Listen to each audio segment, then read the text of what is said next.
Hello everyone, welcome to this discussion of the poem The Mystic Drum by Gabriel Okara.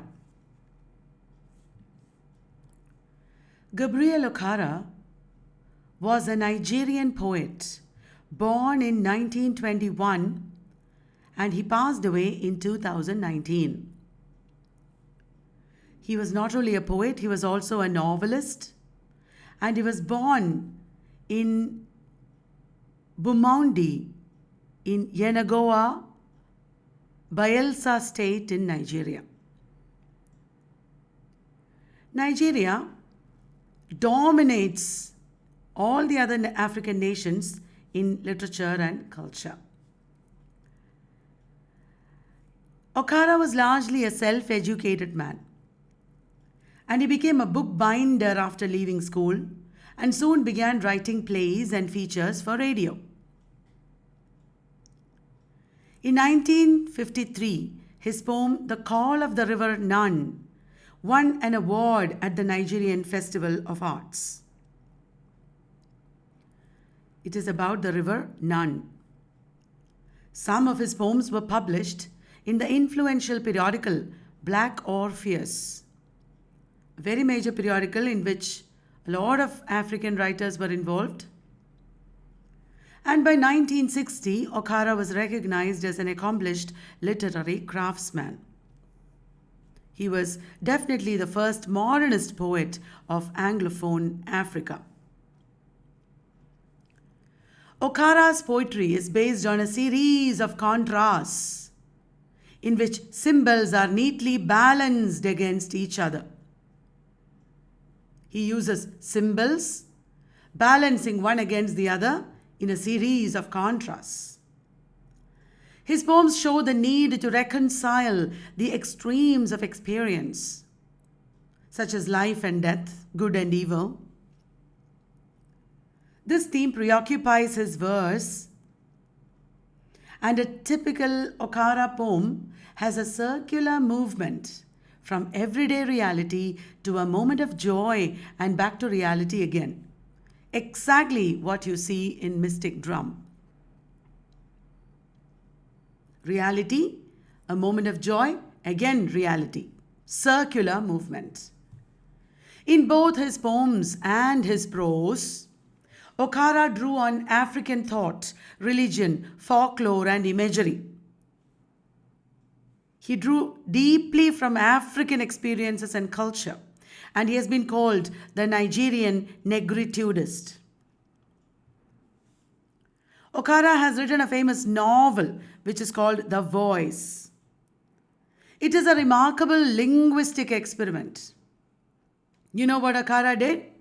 Okara translated directly from his tribal language, Ijaw, imposing Ijaw syntax onto English in order to give a literal expression to African ideas and imagery.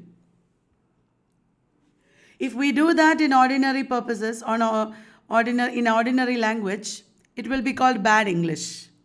But in literature, this is a very important post-colonial endeavor to transport the features of vernacular language onto English. The novel creates a symbolic landscape in which the forces of traditional African culture and Western materialism fight or contend. A symbolic landscape is created in The Voice. The tragic hero of this novel is called Okolo. Okolo in Ijaw language means voice. He is both an individual and a universal figure. He is educated and coming back to his town or village, and he is in search of what is called it. That it represents truth, and he disturbs the authorities, the leaders. They want him arrested. The ephemeral it that he is searching for could represent any transcendent moral values or truth. Okara's skilled portrayal of the inner tensions of his hero Okolo distinguished him from many other Nigerian novelists who focused on external incidents. Okara focused on inner tensions. Now, from 1972 to 80, Okara was the director of the Rivers State Publishing House in Port Harcourt. His later work includes a collection of poems, the Commonwealth Prize winning The Fisherman's Invocation, 2 books for children called Little Snake and Little Frog, and An Adventure to Juju Island. There was Brenda Mary Osby who edited his collected poems. She said it is with the publication of Okara's first poem that Nigerian literature in English and modern African poetry in this language can be said to have truly begun. That is a great compliment. Now, the poem, The Mystic Drum. The mystic drum expresses the subtle nuances of an African experience. He is presenting a deeply African experience, as you will see in the poem when I read it. It may be about the effects of colonialism on Africa. It traces the history of pre-colonial Africa, the culture of pre-colonial Africa, then shows the torture that Africans underwent in colonialism. How Africa is starting afresh like a young tree. In African folklore, the beating of drums has ritualistic and therefore mystical significance. The beating of the drum unites the mind and heart of the drum beater with the outward world of nature. Outward world of nature unites with the mind and heart of the drum beater. But the idea of cosmic unity in the poem does not last long. There is an end to this beating of the drum. The poem's thematic emphasis is not upon how man and nature become one when the mystic drum beats within him, but, okay, that theme is there. How man and nature become one when the mystic drum beats within the man. That theme is there. But the poem is more about the brevity of this experience. This experience doesn't last long. The return to the reality makes the poet sing, never to beat so loud anymore. So it's a cyclical movement from reality to a moment of transcendence, back to reality. Ta-da-dang. Now I'm going to read the poem. The Mystic Drum.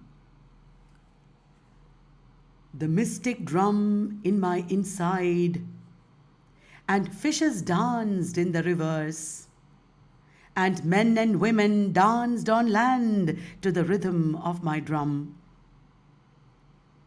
So he's talking about that mystic drum that refers to African tradition and history. It is beating inside him, and that music that emanates from him makes the fishes dance in the rivers, while men and women dance on the land. Wow, the whole of Africa is dancing to that drum. But standing behind a tree with leaves around her waist, she's the archetypal African woman, the primitive Africa. She's like a woman standing behind a tree with leaves around her waist. She only smiled with a shake of her head.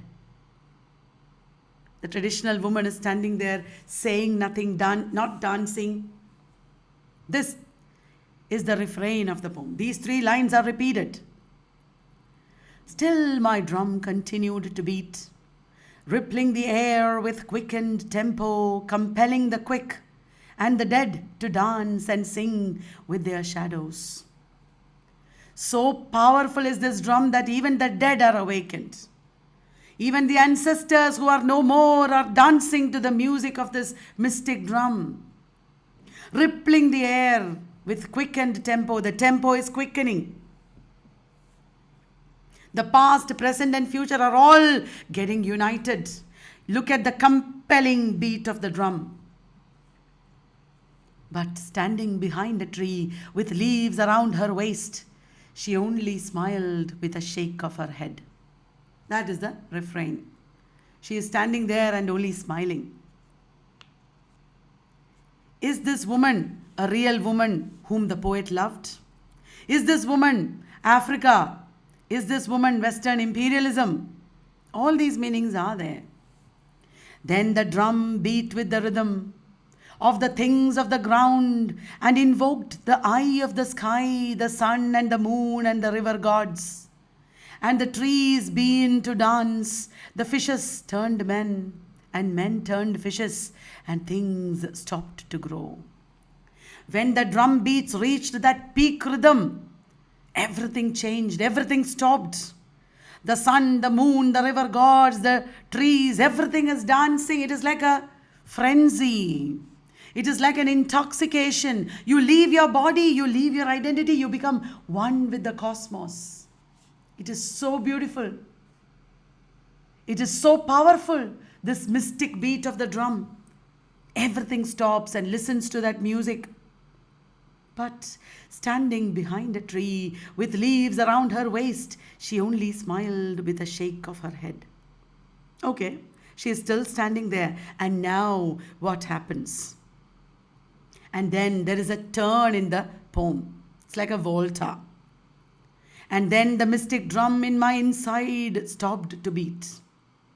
Probably colonialism came. Ancient Africa changed. The drums stopped beating. And men became men, fishes became fishes. The transformation ended. That unity with the world, with the cosmos, with the universe ended. We all became separate. Trees and sun and the moon found their places, and the dead went to the ground, and things began to grow. Progress came. Materialism came. No more past, present and future is united. Everything is separate. Like T.S. Eliot would say, this is dissociation of sensibility. There is fragmentation. That ultimate cosmic unity is not there. This is probably the metaphor for colonialism. And then what happened to the woman? What happened to Africa? Africa changed. And behind the tree she stood with roots sprouting from her, feet and leaves growing on her head.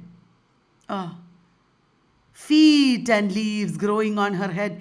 Everything changed. The natural order changed. And smoke issuing from her nose. Probably it is because of the industries. Smoke issuing from the nose of Africa. That is a horrendous picture. It's not an attractive woman anymore. And smoke issuing from her nose, and her lips parted in a smile. Turned cavity, belching darkness. Africa is no longer the alluring young woman. She is like a demon. Her mouth has turned into a cavity, belching darkness.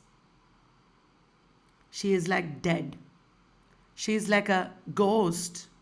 She is like a ghastly shadow of what she was in the past. The past glory has completely given way to horrendous new realities that have come in the name of development. Then I packed my mystic drum and turned away, never to beat so loud anymore. I can't beat my drum. My mystic drum has become silent. I have packed my drum and have gone away. I can't revive that past glory, that past music, that past unity anymore. The Mystic Drum by Gabriel Okara. Okara, in an interview, said the Mystic Drum is essentially a love poem. There is no overt reference to neocolonialism or cultural imperialism, true. But the woman may, however, stand as an emblem that represents the lure of Western life. Western life is alluring. The woman herself might be the lure of Western life. At first it seemed appealing. Wow, Western life, it is good. But soon she turns into a demon. She shows her real self. How it seemed appealing at first, but later came across as a horrible experience to the poet. The woman could also be regarded as the Eve in Adam and Eve analogy. This woman is the Eve of Nigerian damnation by colonialism and by political unrest. By colonialism and political unrest, Nigeria was damned. That can also be the meaning. The Mystic Drum is an African poem, both in content and form. Being an African, Okara goes back to his roots in history, religion, culture, and folklore. Through this image and symbol, rhythm and tone, the poem expresses the subtle nuances of an African experience. The poem has a subtle image and symbol, the use of subtle image and symbol, rhythm and tone. The poem's thematic emphasis is not upon how man and nature became one with the mystic drum that beats within him. That is not the main thing, but about the brevity of experience, as I told you before. The return to the reality makes the poet sing. Never to beat so loud anymore. He comes back to reality. I hope you enjoyed this discussion on the Mystic Drum by Gabriel Okara.